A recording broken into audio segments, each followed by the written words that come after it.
Если ваши орхидеи болеют и не растут, возможно, вам просто не хватает пряности из холодильника. Две мои орхидеи, вот эту мы с вами пересаживали, и после пересадки, смотрите, как замечательно пошли расти корни прям такой короной по кругу со всех сторон. Все с этой орхидеей хорошо. И вот на фоне другая орхидея, я ее восстанавливаю с осени. Корней в грунте нет, по сути она держится только на верхних вот этих корнях, они воздушные, не в стадии роста. Листья теряет тургор, потому что нет корней, которые бы ее питали. Она держится только на опрыскиваниях. Каждый день, ежедневно, 2 раза в день как минимум я ее опрыскиваю простой водой. Белесому налету уже на листьях самой орхидеи видно, что она под постоянными опрыскиваниями, а вода достаточно жесткая. Видели, с одной стороны корни не растут, и с обратной стороны такая же ситуация, новых корней нет. Кроме того, у этой орхидеи есть детка на цветоносе, я ее не срезаю с той целью, что если уже пропадет сама орхидея, то хотя бы у меня останется вот такая детка. Видно, что я ее тоже ежедневно опрыскиваю. Сегодня мы будем готовить стимулятор из пряности для роста корней, восстановления. Возьму еще одну реанимашечку, совсем недавно мы ее поставили с вами на реанимацию, вот в такую конструкцию. Как мы это все делали, оставлю ссылочку в первом закрепленном комментарии.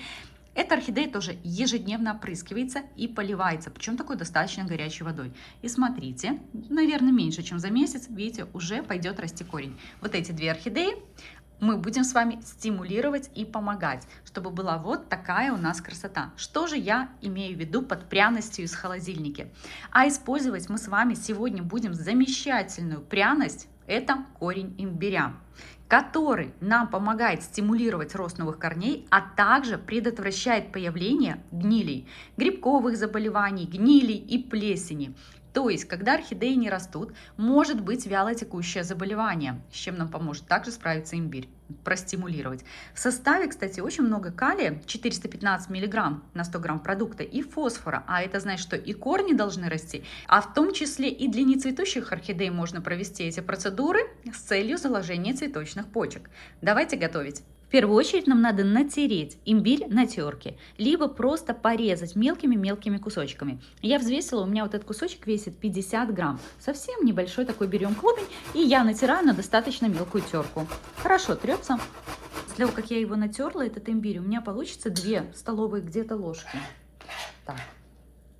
Есть еще вариант, кстати, выжимать просто сок. Тогда берется 1 столовая ложка вот этого сока и разводится на 1 литр воды, используется. Но я посмотрела американские, вьетнамские каналы на эту тему и вывела для себя, что лучше всего даже не нарезать, не выжимать сок, а именно натереть имбирь. Далее я добавляю 500 миллилитров теплой кипяченой воды и оставляю постоять где-то на час. И примерно через час... У меня получилось немножечко, буквально больше.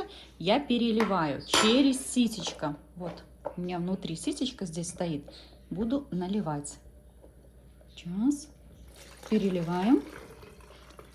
Пол-литра воды мы добавляли. Пол-литра примерно у нас с вами обратно и должно получиться. Смотрите, чуть меньше имбирь в себя впитал. Все. Вот это нам не нужно. Имбирную воду я обратно переливаю в свой кувшин. Так. И добавляю еще 1 литр теплой, либо отфильтрованной, либо прикипяченной воды добавляйте. Раз. Воду добавляю теплую, потом, видите, конденсат еще есть. И 2. Все, получается у нас здесь с вами 1,5 литра. Дальше мы с вами это переливаем в любой пульверизатор, который вам удобно использовать. Ручной, либо электрический. Здесь объем небольшой, поэтому я буду использовать ручной. Такой объем, понятное дело, мне не нужно. Поэтому, когда будете готовить, если у вас, как у меня, буквально 2 орхидеи, уменьшайте дозировку в 3-4 раза. Далее опрыскиваем с вами по листьям и корням вот этим верхним. Я прям вот так хорошенечко опрыскиваю, но не поливаю.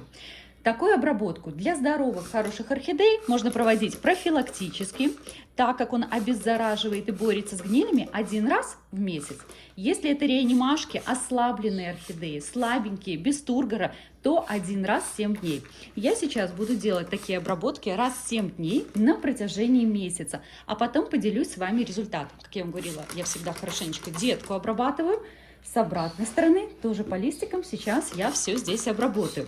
Кстати, я вам уже показывала применение банановой настойки для цветения орхидей. И там я снимала видео 3 недели подряд и показала вам результат. Действительно, для цветения банановая настойка очень хорошо работает, помогает, поэтому оставлю вам ссылочку в конце видео. Кому актуально, посмотрите применение банановой настойки для орхидей. Запах настолько сейчас приятный у меня здесь в комнате.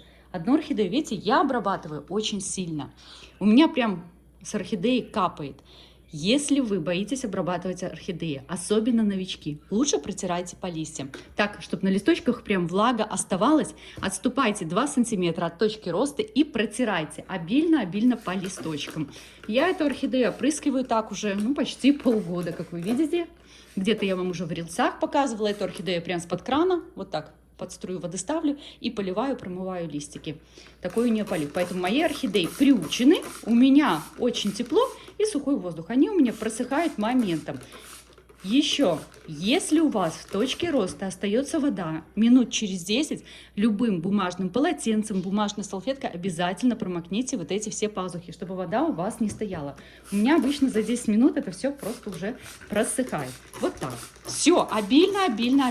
Следующую такую обработку, именно имбирной водой, я буду проводить через 7 дней. Но ежедневно, в любом случае, я их также буду опрыскивать простой водой. То, что я вам говорила, буквально 5-10 минут, и смотрите, у меня орхидеи стоят уже полусухие. В точке роста я вижу влагу, еще 5-10 минут, и она у меня сама высохнет. Если боитесь, все-таки лучше уберите. Еще обращаю внимание, что перед тем, как орхидеи опрыскивать, если вы не опрыскиваете их, как я, каждый день, они у вас чистые, то лучше протереть по листу простой водой с целью убрать пыль, чтобы действующее вещество, которое содержится в имбире, начало действовать. И обязательно мы с вами опрыскиваем листья, как вы видели, я их крутила, сверху, и обязательно опрыскиваем с нижней стороны, где открываются устьица. Опрыскиваем только теплой водой. И проводим эту процедуру в светлое время суток. Лучше всего, конечно, в первой половине дня. Не вечером, не ночью, а именно мы это делаем днем для максимальной эффективности. И вот что я хочу еще вам сказать по реанимашкам. Смотрите, вот эта реанимашка очень тяжелая. Тут уже надо настроиться сразу на терпение и долгое время. Как я вам говорю, за полгода, да, она жива, но особого движения, изменений пока нет. Да, была зима, была осень, на это тоже можно, конечно, пенять, но нет, изменений нет. Вот это будет долгая уже реанимация, и сама орхидея большая. Вот смотрите, вот эта малышка, меньше месяца, видите, а корешок уже пошел расти. Поэтому, когда вы спрашиваете, когда пойдут расти корни, как среагирует ваша орхидея, здесь складывается очень много факторов, которые надо учесть. Вот здесь я вижу, что будет быстрая достаточно реанимация. Здесь год точно мы с вами на эту реанимацию потратим. И, конечно, стремиться мы будем вот к такому результату. Как только здесь проснутся, пойдут корни, все замечательно. Обязательно подписывайтесь на канал, чтобы не потеряться и увидеть результаты, динамику развития у этих орхидей. И еще, смотрите, сколько у меня осталось имбирной воды. Конечно же, выливать я ее не буду. Я думаю, что сюда можно добавить цитрусы. Посмотрю сейчас в интернете какие-то полезные рецепты напитков и сделаю витаминизацию для себя и своей семьи. А кто знает какие-нибудь вкусные и полезные рецепты из имбирной воды, напишите, пожалуйста, в комментариях. 3 недели буду точно готовить сейчас вот эту воду. Специально буду готовить чуть больше, чтобы потом пить вкусные напитки. Жду вас в комментариях. Всем хорошего дня!